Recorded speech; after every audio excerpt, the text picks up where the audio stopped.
Hello. Hello, dear ones. Welcome to my channel. I am Soul, and today I just want to go over the week that we just had. The beginning of Pisces season came in like a wrecking ball. Just forgetting the analogy. Start of Pisces season, new moon in Pisces, a lot of emotional shifts going on. I'm recovering from a cold. I'm better actually, and it came out of nowhere.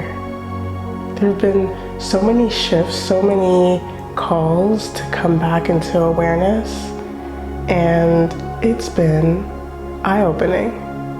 So with the start of Pisces season, Pisces is ruled by Neptune, and Neptune rules emotions.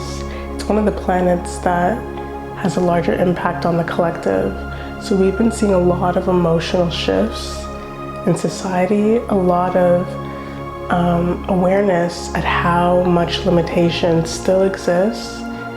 And with that, either a frustration that they still exist or a further suppression that's causing a lot of projection with the emotions of frustration. So people are either aware of the shifts that are happening and are moving with them accordingly, or people are not aware of them and suppressing that innate knowing and then projecting all of that inner conflict onto other people.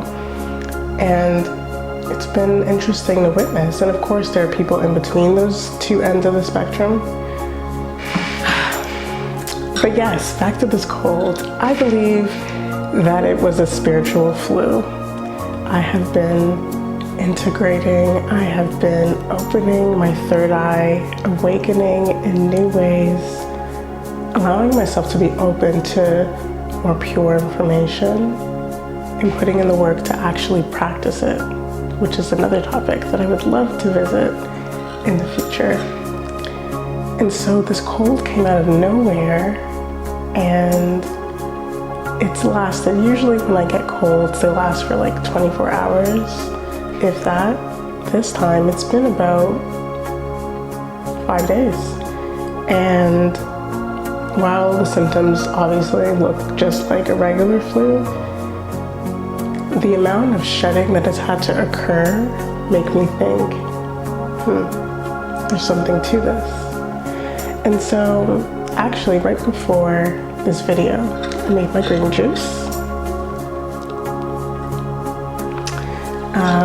We're drinking kale, pineapple, ginger, pear, and cucumber. And right before that, I had just oil pulled with coconut oil mixed with a couple drops of clove.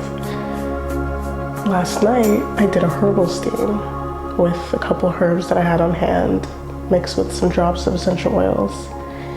And I say this because of how clear it has been, especially this week, remembering that connection with the divine, with natural resources, with Mother Earth.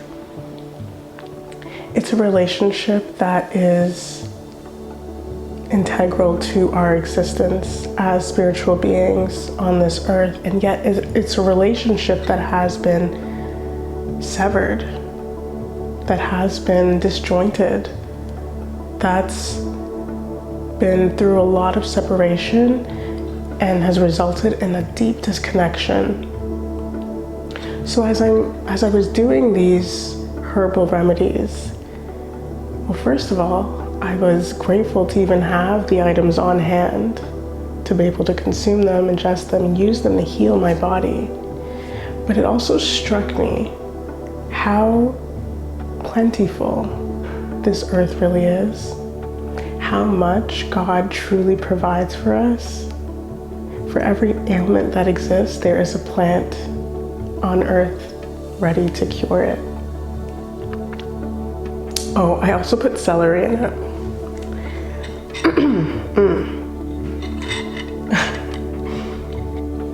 And these are one of the points of separation that many of us have been seeing. Some of us have been choosing not to see, which has contributed to this point in history where there is so much divide. There is this week, I've heard so many times, and I've also seen it, there's this overwhelming sense of things are kind of weird right now. And also an inability to point out exactly what is so weird. My teacher taught me that confusion is a sign of lack of discernment.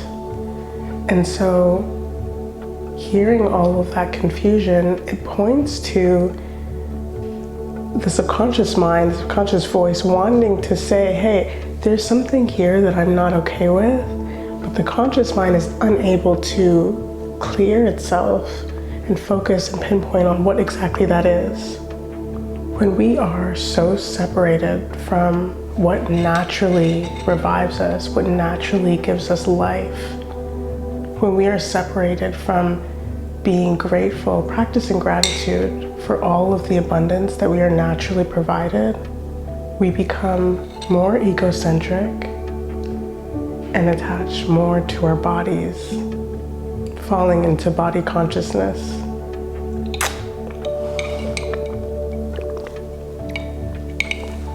Now, in a time where people are witnessing more inflation than ever and concerns around money are arising,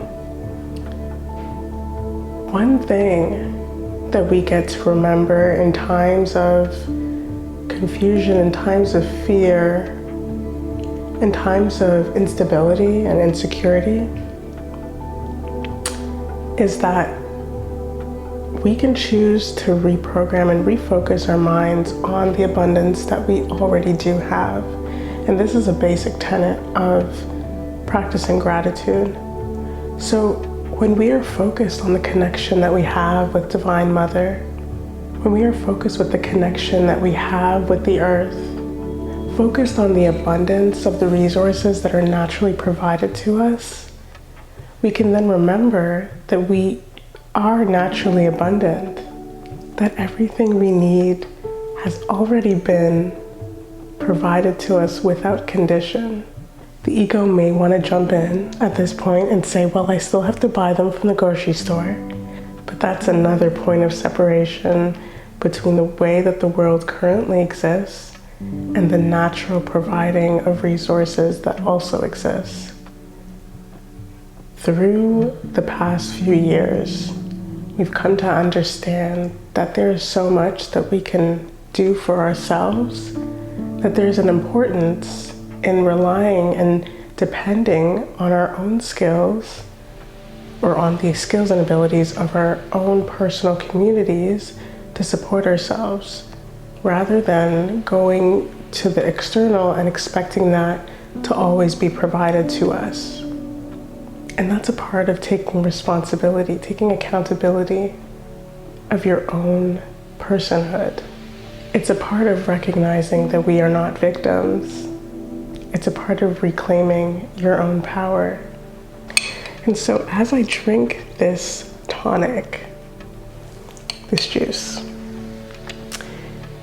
I am filled with an overwhelming sense of wonder that this delectable beverage has been made with all natural ingredients that come from the earth, that are filled with vitamins and minerals, all working together to aid and support my body.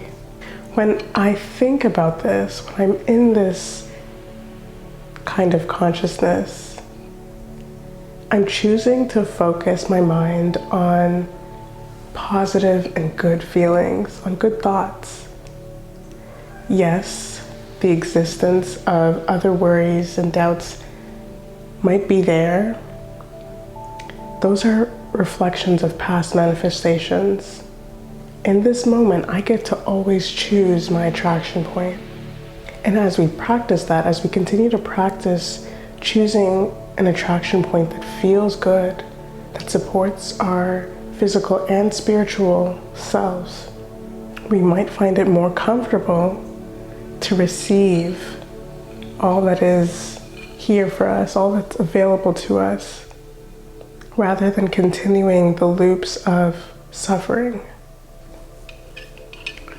Damn. Did I say that I put ginger in this? Excellent. Oil pulling with coconut and clove. I didn't even really go into that. I really believe in the power of oil pulling with sesame oil. However, I only have coconut oil on hand, but I did read about adding clove to also support your dental hygiene and health. And wow, I will report on this later as I track progress, but it just feels good. It feels good to support my health with natural ingredients. All of this is truly a reflection of a far bigger picture, that we are currently existing in this transitional space where structures that we've known from the old world are currently falling. And while we try and get to what's next, whether that's more of the limitations that currently exist or finding freedom in a way that returns us to our natural ways of being, it's teaching us to align to whichever timeline that we choose. It's teaching us and forcing us to become more aware of our inner emotional states as our external world crumbles.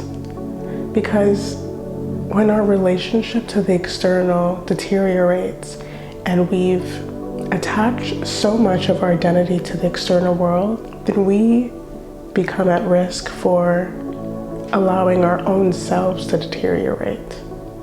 When we come back into the inner self, when we come back into soul consciousness, then we rediscover our power within, an unshakable force that is directly connected to the Supreme Soul. Now, you don't have to be a spiritual being to understand all of this. And that's what's really interesting about the times we find ourselves in. The ego wants to say that there are two types of people, there are two sides, you either get it or you don't. But truly, there's a long spectrum about where beliefs can stand, and those points along the spectrum are not fixed. In one instance, one might be awake to whatever false programming exists, and in another, that same individual may fall prey to the ego, which is why humility and compassion are such powerful virtues. But I say this to say, as within, so without, as above, so below. And so, because we are spiritual beings occupying these human vessels, these meat suits, as people love to call them, I love that term, it's hilarious. Our existence directly mirrors that of our creators. And so, when Mother Earth is going through all of these shifts, all of this turmoil, when she's being disrespected, when she isn't being taken care of, when she's being undervalued, we sense and we feel that shift in our bodies. And it might be in deeper recesses of the mind, so that we aren't necessarily all able to point at it and say, I can identify that, but we still feel it. When we go out into the world and we project all of this conflict, all of this anger and resentment onto unknowing strangers, and we don't even know why. It's because of this mirroring of separation from our connection with Mother Earth and separation from our connection with our inner selves.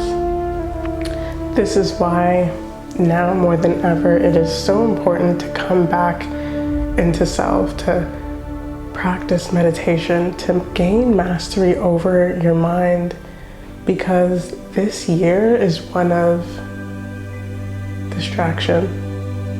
It's one of dreams.